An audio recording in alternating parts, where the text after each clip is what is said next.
Welcome to Honda Plus channel. Please share, like and subscribe.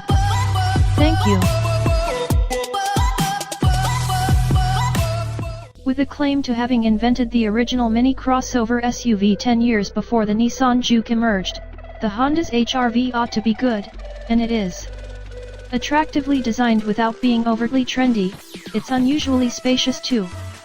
The HR-V offers plenty of equipment and is well built and nice to sit in, whether you're up front or in the roomy rear seats. There's a decently sized and practical boot, which isn't always the case in the style-focused mini SUV sector. Just look at the Nissan Juke.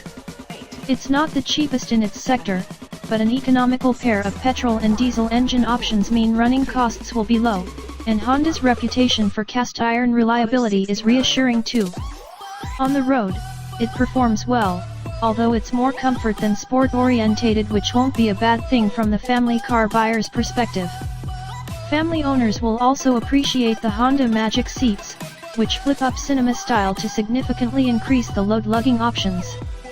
The super mini-sized SUV segment is one of the busiest around, and the Honda HR-V is up against numerous rivals like the Renault Captur, Vauxhall Mocha, and the trend-setting Nissan Juke. Except the Nissan Juke isn't really a trendsetter at all, as Honda's first HR-V from way back in 1999 encapsulated much of what buyers are going mad for in the mini SUV sector today. That old HR-V burst onto the scene with Honda logo underpinnings and a sporty hatchback/estate body, combined with the ride height of a typical SUV. Classic crossover characteristics in fact, but sadly ahead of its time.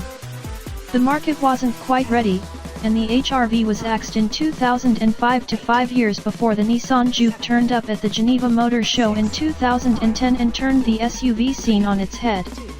Not one to lick its wounds or bear a grudge, Honda bounced back with a new HR-V in 2015.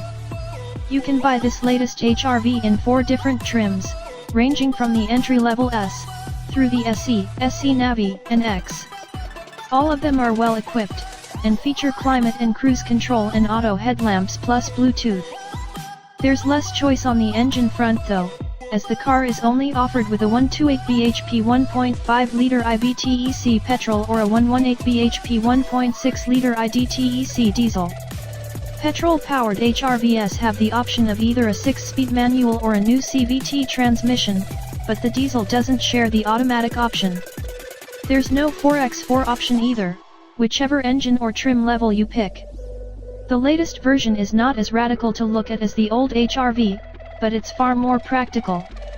The model is based on the Honda Jazz Super Mini now, and although it's only as big as a Renault Captur on the outside, its interior space rivals the Nissan Qashqai, and it carries over the Jazz's and the Civic's useful Magic seats setup too. Diesel is the sensible choice, but the petrol is smoother, while the HR-V rides well and is nimble. Honda is only offering front-wheel drive in the UK, citing sales of 4-wheel drive small SUVs being small. As for the driving experience, the HR-V performs pretty well and is a close match for the Qashqai in terms of comfort and handling. There's plenty of grip from the chassis, plus less body roll than you get in the Nissan, even at higher speeds. The Honda's steering is light and doesn't deliver much feedback, but it's no worse than the Qashqai's, and the car feels nimble when changing direction. At low speeds, the HR-V has a decent ride and manages to smooth out bumps well, while at higher speeds it feels stable and secure, with only the biggest bumps sending shudders through the cabin. Wind and road noise are well suppressed, too. Engines. In keeping with making things simple, there are just 2 engines available: a new 128 bhp 1.5-liter IVTEC petrol, which is quiet and smooth, and a 1.6-liter IDTEC diesel. Unless you do very few miles, the diesel is the better option. While it is noisy and with 118 bhp it's not tremendously powerful, it does reward your wallet. Claimed figures are 68.9 mpg, on the top drawer X model, and road tax is just £20. 3, 2, 1. Apollo 69.